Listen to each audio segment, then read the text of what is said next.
afin d'apprendre davantage sur la langue anglaise et chinoise. C'est vrai qu'aujourd'hui, on mettra l'accent sur l'anglais, mais sachez qu'on est très très ravis de vous retrouver, que ce soit via les réseaux sociaux ou via votre canal à la maison, devant votre petit écran.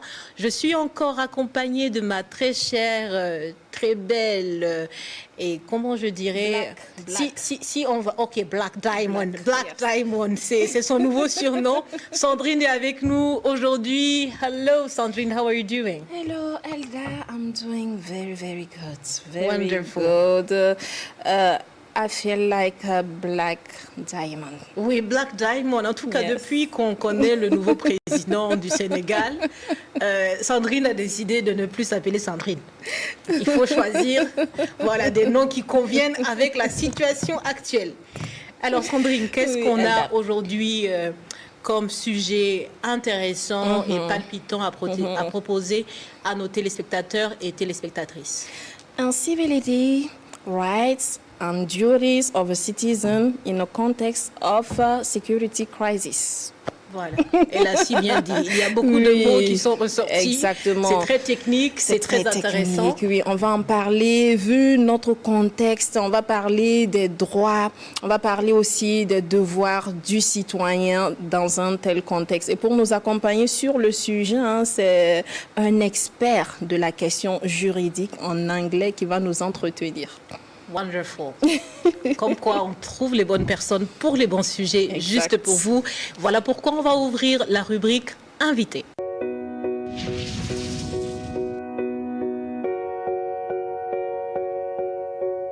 Sandrine, qui est-ce qu'on a comme invité aujourd'hui? An English language performer, especially legal English teacher in some university of Burkina Faso. Mr. Tilado. Oh, Mr. Tailedo Subega. Oh, merci. Tilado, what does it mean? Tilado means Tuesday in Mori. Tuesday. Yeah. Ok, mardi. Mardi. D'accord, Tilado, mardi. Un peu comme c'est Talato, c'est ça? C'est Mais ça, dit c'est ça. autrement, avec le style, quoi. Yeah, yeah, Ah, yeah. d'accord, Tilado. Ok. Welcome. Thank you very much, Sandrine. Thank you very much, also Elda. So first, we like to know if young people, especially, know about their duties. We always speak about rights, but about duties. Do they know about it? Thank you very much for giving me the floor. I have to say that I'm very happy, for being part of you, to share this time of show with you. What I can say about this first question is that it is a very important question regarding to the current situation. To know if the citizens know very well their rights and their duties, I think is very important. But what I can say just right now is not all the citizens that know their rights. Okay. So that means there is a lot of things that must be done, okay, to reach let's say a level that you can say yes, we can now regarding to the situation say that someone can be called citizen, because citizen is not a word that can be shared or that can be given or used for person or someone like that without making sure that all the conditions are gathered. Okay. So we can say yes, right and duties, we have all of them. Since we are living in a state of law, of course we have it. Now to know if we really respect our rights and also facing our duties, I think it is here where it matters. Les jeunes, ou plutôt le citoyen de façon générale, est toujours sous cette coupe de la loi qui lui permet d'avoir, bien sûr, des droits, mais aussi des devoirs, mais ce n'est pas vérifié. Que dans le quotidien, chaque citoyen connaît effectivement ces droits-là et surtout les devoirs. Absolutely, absolutely. In such a context, security crisis, do our rights and duties change? Absolutely, because we used to say in any exceptional situation, then the rights our legislator has recognized to us before must also follow this way of change, you know. Okay. Of course, what we can realize since 2015, with the different attacks we are facing in our country is that many rights have been, or can be considered as have been violated by most of times by the government or even by the others individuals. Mais you say violated. Alors vous dites ici que certains droits sont sont mis de côté ou sont transgressés. Donnez-nous des exemples. No, concrets. not put apart, but violated. Let me just take an example, Ada. For example, the right to freely speech or share opinions. We can just see what the actually is sharing to us and what the judicial activities, actually sharing with us. Some people are complaining that the government has taken some measures that have restricted their freedom of speech. And what has been said is that since we are living in an exceptional situation, it is no more allowed anyone to speak anyhow. Before you speak, you gotta take into account about the topic you're gonna talk about, and also about The what context. the results, the impact of your words on the situation in general. So, of course, we still have rights as citizens, but also we gotta recognize that these rights sometimes can be seen as violated or restricted, but it is not something bad in itself. We can say so. Do you share some experience with young people to tell them that in such a situation, don't wait for restriction, but you have to take a restriction for yourself before government even talk to you? Absolutely. It is important because, in this current situation, it is not only the government that has the responsibility to contribute to the development of our country, Of course. it is all the citizen. So from that point, as a citizen myself, it is my duty, it is my first responsibility to teach what I already know and also what I learn. And I know that if you do this in such situation, it's gonna be bad for you. Yes. So, for example, I used to share some conferences with some English clubs, or even in my frame of teaching as a legal English teacher, I used to tell them, of course, you have rights, but you gotta pay attention about how to express them, about how to enjoy That these is very rights. important because you could be in your rights, but hurt, but cause some damages. Absolutely. and for me, Et entre-temps, il ne faut pas oublier ceux qui ne sont pas encore tout à fait fluents en anglais. Exactement. Vous voyez que je pense à vous, chers téléspectateurs Ah oui. et téléspectatrices. Ces deux avaient déjà choisi leur camp. Je suis de votre côté. Vous voyez, Elda. Quitte à gagner des votes pour ma personne, tu sais, c'est les présidentielles actuellement, donc on ne sait jamais. Yeah. Alors donc effectivement, je sens que votre discussion est très intéressante, mais il est quand même juste de faire un petit résumé, en français. de tout simplement dire qu'un régime exceptionnel, il faut aussi des restrictions exceptionnelles, pas pour brimer la personne dans ses droits, mais aussi pour garantir une certaine paix, une certaine stabilité. C'est à juger, c'est à regarder aussi selon les cas. Voilà. On ne dira pas que tout est bon, mais on peut quand même toujours essayer de voir où il faut diminuer, où il faut augmenter. Mais c'est de savoir que chaque citoyen, pour des questions de patriotisme, pour aussi apporter sa pierre dans la construction du pays, il est important d'avoir cette conscience personnelle. Autodiscipline. C'est ça, de l'autodiscipline pour tout de même être dans la même lancée, de garantir la sécurité. Oui, j'ai particulièrement aimé la partie où il parle d'autodiscipline.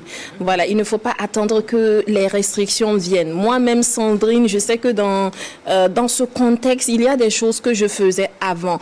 Mais dans un tel contexte, je dois m'autodiscipliner, faire des restrictions à mon niveau. Et ça peut juste être ma contribution. Je n'ai peut-être pas d'argent pour soutenir, je n'ai peut-être pas ce qu'il faut pour contribuer autrement. Mais le fait avant, sur les réseaux sociaux, si j'avais l'habitude de publier certains contenus Au regard de la situation actuelle, je me pose la question, est-ce que le contenu que je publiais avant s'assied avec le contexte et j'adapte? C'est une très grande contribution. Vous n'imaginez même pas à quel point. Absolument. Et là, ça me donne envie de poser certainement une dernière question, vu que le temps est toujours contre nous. C'est incroyable. On a toujours des sujets tellement intéressants, mais bon, il faut faire avec. Alors, c'est vrai que tout à l'heure, on a véritablement insisté sur le fait que chaque citoyen doit être assez responsable pour lui-même, mais est-ce qu'il y a responsabilité là où l'ignorance abonde? Quand on sait que tout le monde n'est pas si au courant ou si informé et si imprégné de ses droits et devoirs, qu'est-ce que vous avez à dire pour permettre à tout citoyen, quelle que soit sa langue aujourd'hui, de connaître davantage sur ses droits et ses devoirs? Et pour un individu qui ne s'y connaît pas, et bon, enfreint la loi, est-ce qu'il n'y a pas des circonstances atténuantes? On sait que vous êtes avocat aussi. Hein? Thank you very much, Elder, for this wonderful question. It is a very relevant question, the question to know if for a person who doesn't know his right, or even know that in this situation, for example, he's supposed to behave in this way, the fact for him to nevertheless coming to doing this act, can we consider it or as, take it as breaking the law, right? Yes. But what I would like to say firstly is what? There is a principle in law, but it is, we used to say it in Latin, if I'm allowed, nemo constitua ignorare legem. Absolutely, no one is. That means all the citizens in a state of law country must, no matter you went to the school of law or not, you supposed to know rights. But this it is a principle. In theory step, we can, understand, but practically it is difficult. In a country as Burkina Faso, where we have a great percentage of people who didn't go to school, didn't know what's right, and all this, it can be difficult to expect from him to respect correctly his right. But what I want to say is what? If you just have the view at the state level, the work about the promotion, the right, the work about the sensitization of rights. It is, I think, through these kind of measures that can contribute firstly to help the citizen to know more their rights. Of course, because when you talk about citizen is a person who have rights and duties, and who is beware of that. Actually, this is what makes a person a citizen. So, if you take, of course, the different rights are consecrated by our legislature in the Constitution. If you take the first title from the Article 1 to 30, different fundamental rights and duties are provided there. But how to do so that the citizen, the whole citizen, will be aware of these different so rights. There will be sensitization and promotion. But it's not enough. I think it's not enough. That's supposed that... In one word, what do you in actually one word propose? is that we should keep the work of promotion of rights in the different centers, not only at the state level, even at the private, from the different private institutions, even between us, between us and our different communities. We gotta keep, educating, because about right it is education. Educate people to know their rights, because it is only when they will know that they have, for example, right to vote, right to go to school, right to freely move, that they could be able to express it. Absolutely. And also measure the impact of each word they're gonna have to publish on Facebook or social media, or so that to limitate, the consequences of these different acts. Thank you very much. Thank you very much. Mr. Tilado is very, very, very... En tout cas, il a une expérience à la matière, puisque lui-même, en dehors d'être avocat stagiaire au barreau du Burkina, il a aussi cette proximité avec des jeunes élèves qu'il enseigne. Il utilise déjà sa propre solution qui est l'éducation. Et il promeut le fait que quand nous échangeons les uns avec les autres, on arrive quand même à transmettre beaucoup plus d'informations et surtout ceux qui comprennent plusieurs langues locales. Voilà, ce n'est pas mal de temps à autre d'essayer de faire comprendre à quelqu'un d'autre voilà ce qui est dit dans la loi, le temps que peut-être des activités un peu plus officielles viennent pour faire la promotion, n'est-ce pas Sandrine? Tout à fait, ça se passe même déjà au niveau des cellules familiales, à l'éducation, à l'instruction, à l'école, dans la communauté, avant, comme tu l'as dit, que l'État même sensibilise et donne des solutions. C'est ça. Voilà, en tout cas, on a suffisamment discuté sur le sujet. Peut-être que vous avez des choses à partager avec nous. N'oubliez pas de laisser des commentaires sur les pages de réseaux sociaux. On sera ravis d'avoir vos retours. Et puis, si le sujet doit être retraité, on invitera encore d'autres personnes sur la question. Merci une fois de plus. On referme cette rubrique qui portait sur l'invité pour ouvrir celle qui porte sur le cours et le micro-trottoir.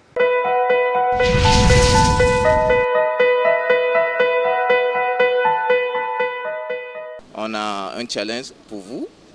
On va vous poser des questions et vous allez nous donner la réponse en anglais. 1 en anglais, c'est combien?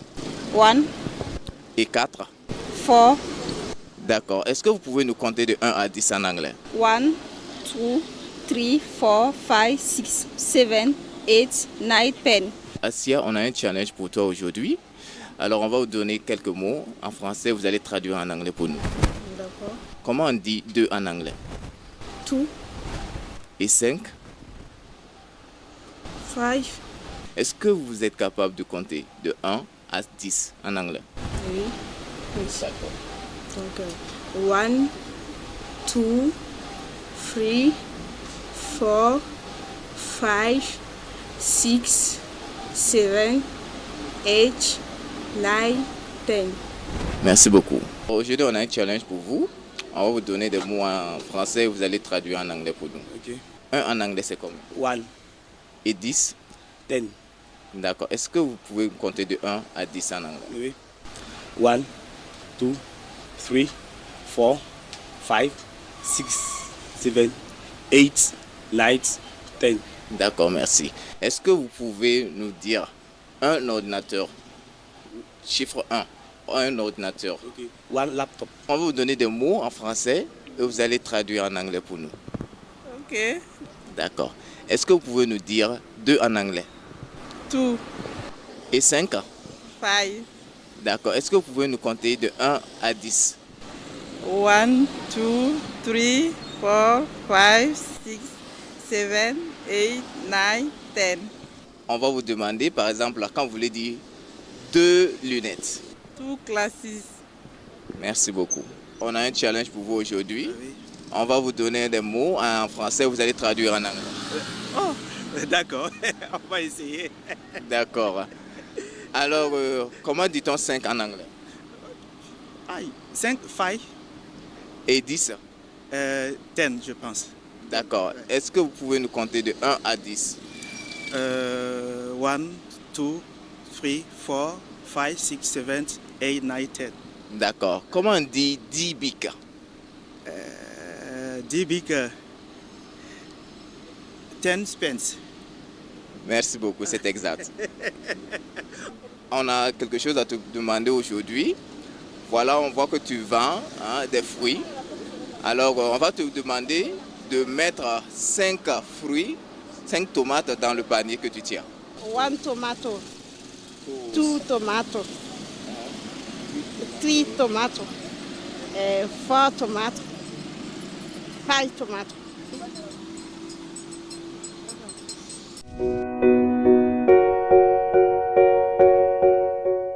Hello, my dear listeners. I believe you are all doing well. Welcome to today's English lesson. Today, our topic for the day is going to be based on cardinal numbers. But before that, let me introduce myself. My name is Prince Asimia, and I'm going to be your English tutor for today. All right, so if you are ready, then let's get started. All right, so let's set the ball rolling. To begin with the cardinal numbers, we have, so number 1, Yemo. number 2, Yibu. Number 3. Tabu.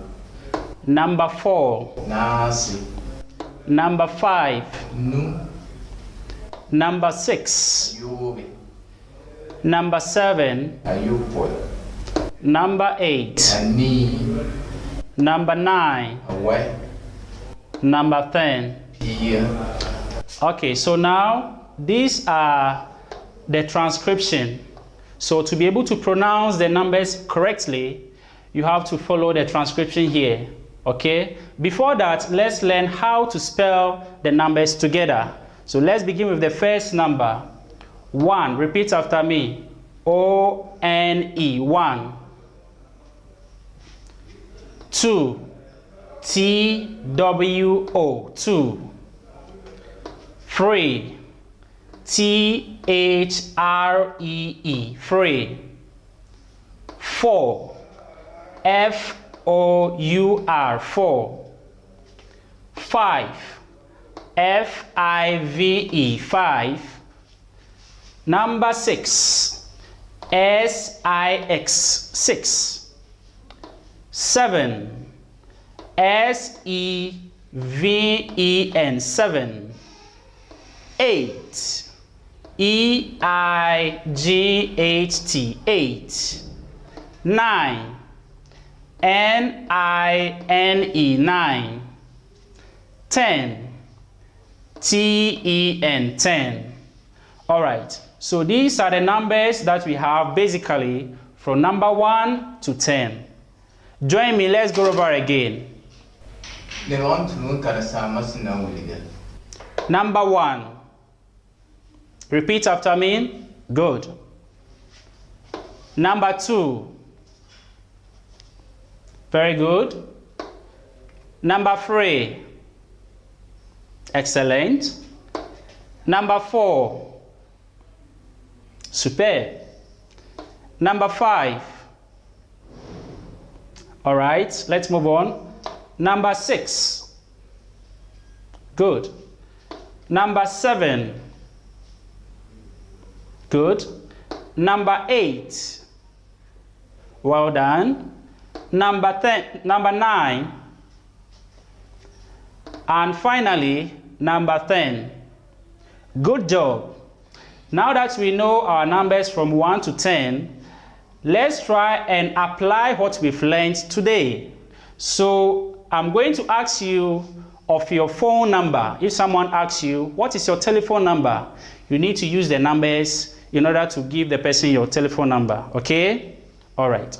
Masa yam sumbang swadra ni gilinda tunna wuliga yam sutomo ko yam nugumbanga mo bangana. All right. So the question is, what's your phone number? Sokra ya yam nugumbanga ya wo. Very good.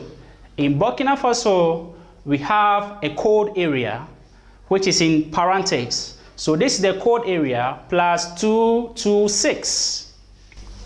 Burkina Faso ka tonta code sun wuliga ton zia telephone signi numero ninga code kan ya paso yibu yo. Very good. Now this is the number itself. Try to remember what we've learned today. So we have 0. Just count with me. 0. Zalom. 7. Yo poi. 8. Ni. 1. Yembo. 7. Yo poi. 6. Yo. 1. Yembo. 5. Nu. Okay, so whenever someone asks you what is your telephone number or your phone number, it will be very easy for you to give the person your number or your address. Okay, very good. Now let's move on. When someone asks you of your age, at times it becomes difficult, but today it will be very easy for everybody, my dear listeners. So when you are asked, how old are you? Masawa numero aguli gana sensa yam hana ko yam yu nani gilinda so kuda yam yu gra yawana. Very good. How do you answer this question? It is very simple. There are two ways of answering. The first one is I am. This is the structure. I am 10 years old. Okay, so the number is over here, which is 10. We learn this. So you need I am dash years old. If you are 4 years, you say I am 4 years. Is that okay? Simply said, if this is too long for you, lengthy, you can easily say I am 10. How old are you, Kwame? I am 10. Or I am 10 years old. All right? So today, if you go out there, try to memorize the numbers in your mind, and also try to be able to tell others your telephone number, and also to be able to give them your house address. Okay? When I meet you on the streets, when I meet you in town, I may ask you. So try this at home, try this in your office, wherever you find yourself, and together we all learn the English numbers together. Thank you so much for joining us for today's lesson. All right, so hope to see you next time. Bye-bye.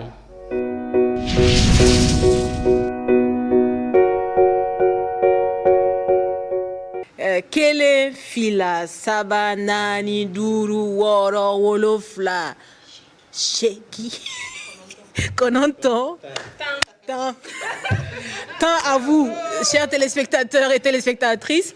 Aujourd'hui, on a vu à travers le cours les chiffres allant donc de 1 jusqu'à 9 plus le nombre 10. Voilà, pour ceux qui ne connaissent pas, il faut faire la différence entre les chiffres et les nombres.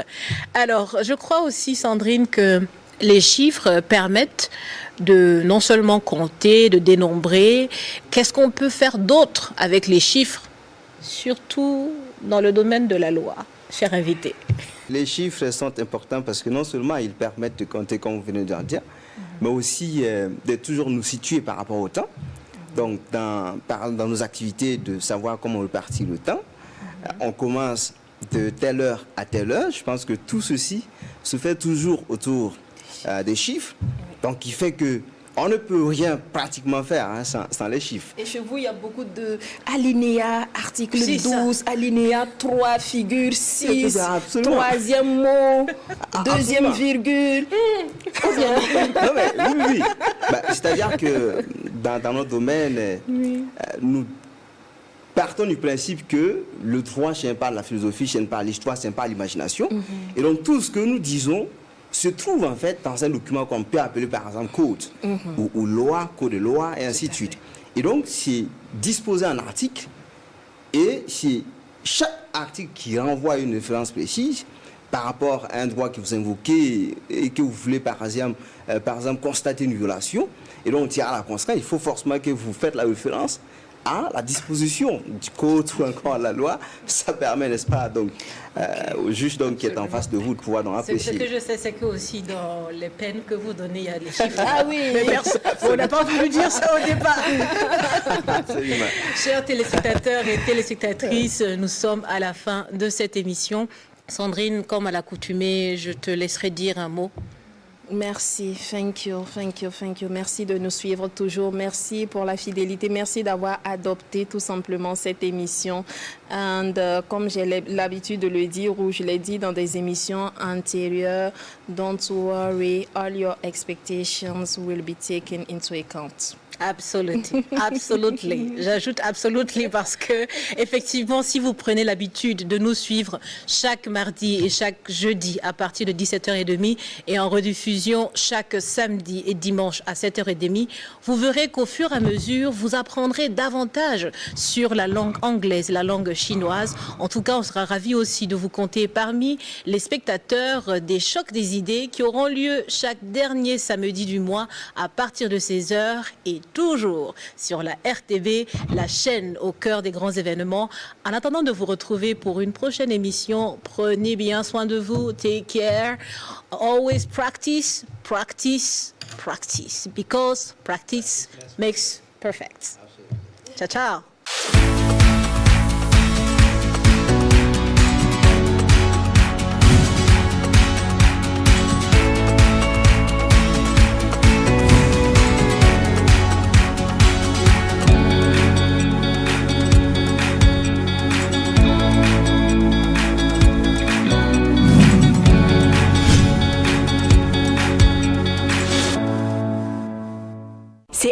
t'a ramené de cette maison?